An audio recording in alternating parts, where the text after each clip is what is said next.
दोस्तों आज की कहानी बहुत ही डरा देने वाली है। आज की कहानी एक ऐसे शैतान की है जिसमें अमेरिका का कोर्ट पे केस किया गया और बाकायदा उस पर मुकदमा चलाया गया। यह कहानी पूरी तरह से सच्ची घटना पे आधारित है, क्योंकि इस शैतान पे न केस किया गया बल्कि उस पर मुकदमा भी चलाया गया। बाकायदा कई महीनों तक कोर्ट में सुनवाई की गई। यह कहानी सबको बहुत ही हैरान कर देने वाली है, जिससे कोर्ट में सुनवाई करने वाले जज भी डर गए थे और जजों द्वारा फैसला सुनाने में कई बार देरी किया गया। उनके अंदर डर इतना बैठ गया था कि वो डर के मारे फैसला नहीं सुना पा रहे थे। दोस्तों कहानी की शुरुआत होती है अमेरिका का स्टेट कर्निकेट शहर से। इस शहर के उस समय कुल आबादी 20,000 थी और इसी शहर में एक फैमिली रहता था जिसके परिवार को लोग गलेजन फैमिली कहते थे। इस परिवार में कुल 8 से 9 सदस्य थे और जूडी गलेजन इस परिवार की मुखिया थी। कुछ समय बाद इस परिवार ने उसी शहर के बुक फील्ड में एक नया घर किराए के मकान पे लिया और शैतान से जो जुड़ा मामला है इसी घर से है। घर लेने के बाद परिवार वाले उस घर में जाते हैं। दोस्तों इस परिवार के सबसे बड़ी बेटी का नाम डेबी था जो 17 साल की थी और सबसे छोटे बेटे का नाम डेविड था। इस कहानी में डेविड सबसे अहम किरदार है क्योंकि शैतान ने इसी के शरीर पे कब्जा किया था। घर को किराए पे लेने के बाद परिवार वाले उस घर में जाते हैं। उस घर में जब जाते हैं तो डेविड को वहाँ पे कुछ अजीब सा महसूस होता है। वो चीखते हुए, चिल्लाते हुए, भागते हुए अपने माता पिता पास भागते हुए आता है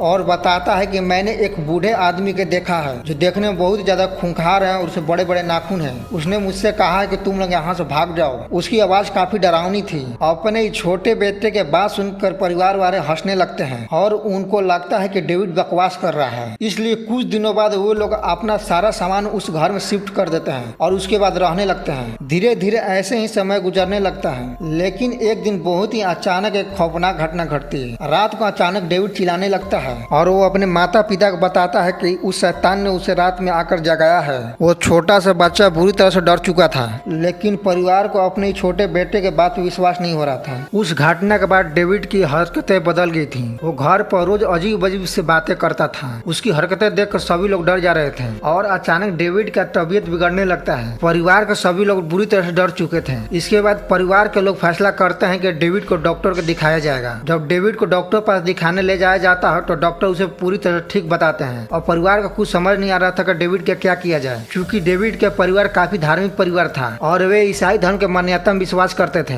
इसलिए एक दिन वो चर्च के पादरी से मिलते हैं और अपने बेटे जूडी घटना के बारे में बताते हैं। जब पादरी उनकी बातों को सुनता है तो वह इस मामले में दखल देने से साफ मना कर देता है। अब उस परिवार के पास कोई भी चारा नहीं बचा था कि अपने बेटों को किस तरह बचाया जाए। इसके बाद एक व्यक्ति उनको बताता है कि शहर के एक कोने में 2 व्यक्ति रहते हैं जो हर तरह के भूत प्रेत और पैरानॉर्मल सोसाइटी के मामले देखते हैं। चूँकि परिवार के पास कोई चारा नहीं बचा था, इसलिए वो दोनों उस व्यक्ति के पास जाते हैं। उन दोनों व्यक्ति का नाम आर्ने और जॉनसन था। आर्ने और जॉनसन उसके माता पिता से कहते हैं कि आप अभी चले जाइए, जब सही समय होगा तो हम आपके पास आ जाएंगे। अभी इस समय ऐसी शक्तियों से लड़ने का सही समय नहीं है। उसके बाद डेविड के माता पिता अपने घर चले आते हैं। इधर डेविड की तबीयत और खराब होते जा रही थी, तो अभी वे देखते हैं कि डेविड बहुत ही अजीब हरकत कर रहा है। दरअसल डेविड लैटिन भाषा बोलने लगता है। डेविड को जीवन में कभी भी लैटिन भाषा नहीं सिखाया गया था, ना ही उसके परिवार में कोई लैटिन भाषा बोलता था। परिवार के सभी सदस्य अंग्रेजी भाषा के इस्तेमाल करते थे। जब ऐसा होते हुए देखते हैं तो परिवार के सभी लोग बुरी तरह से डर चुके थे। तो अभी अगले दिन डेविड के घर आर्ने और जॉनसन आते हैं। वो घर में जैसे ही पहुंचते हैं तो उन्हें एहसास होता है कि इस घर में 40 शक्तियों का वास है और ये सभी शक्तियां डेविड के शरीर पर कब्जा करने के लिए आपस में लड़ रही है। आर्ने ये सभी बात डेविड के माता पिता को बताता है और कहता है कि हम अगले दिन फिर आएंगे, अभी हमारा यहाँ रुकना खतरे से खाली नहीं है। उसके बाद वो दोनों वहाँ चले जाते हैं। अगले दिन डेविड और आर्ने एक पादरी के लेके आते हैं जो एक चर्च का पुजारी था।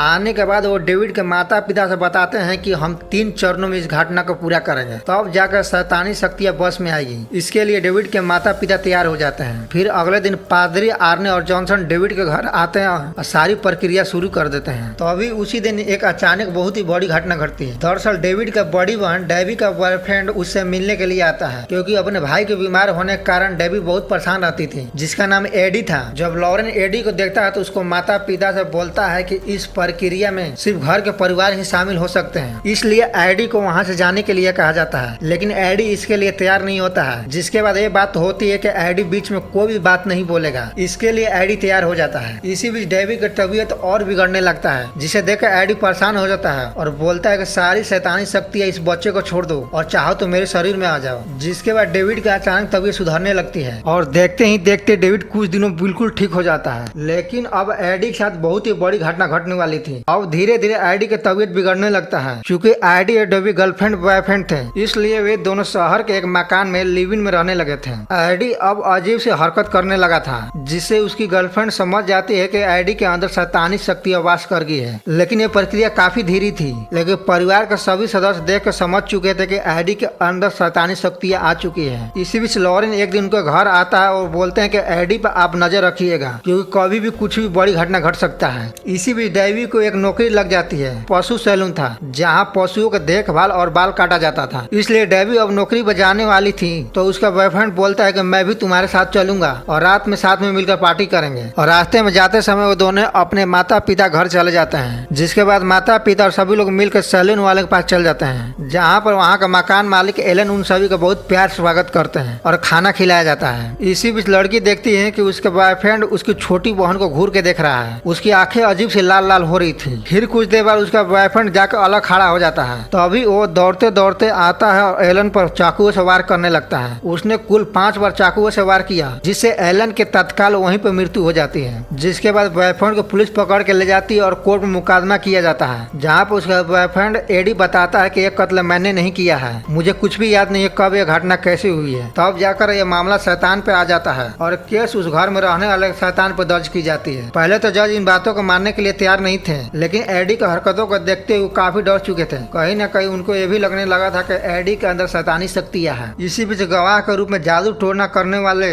लॉरेन को बुलाया जाता है। लॉरेन सारी पूरी घटना जज को बताता है, लेकिन अमेरिकी कोर्ट के कानून के अनुसार डेविड को 10 साल की सजा सुनाई जाती है। एडी जेल से बाहर निकलता है और डेवी से शादी कर लेता है, जिसके बाद उसके 2 बच्चे भी होते हैं। अब एडी पूरी तरह ठीक रहने लगा था और डेवी भी पहले से ठीक हो चुका था। यह सारी घटना उस समय के अमेरिकी अखबारों में साफ छाप छपा हुआ था। यह घटना पूरी तरह सच्ची घटना पर आधारित है। दोस्तों, ये कहानी आपको कैसी लगी कमेंट करके जरूर बताएं, और अच्छी लगी तो लाइक एंड सब्सक्राइब जरूर कर दें। और ऐसी वीडियो और देखना चाहते हैं तो कमेंट बॉक्स में यस जरूर लिखें।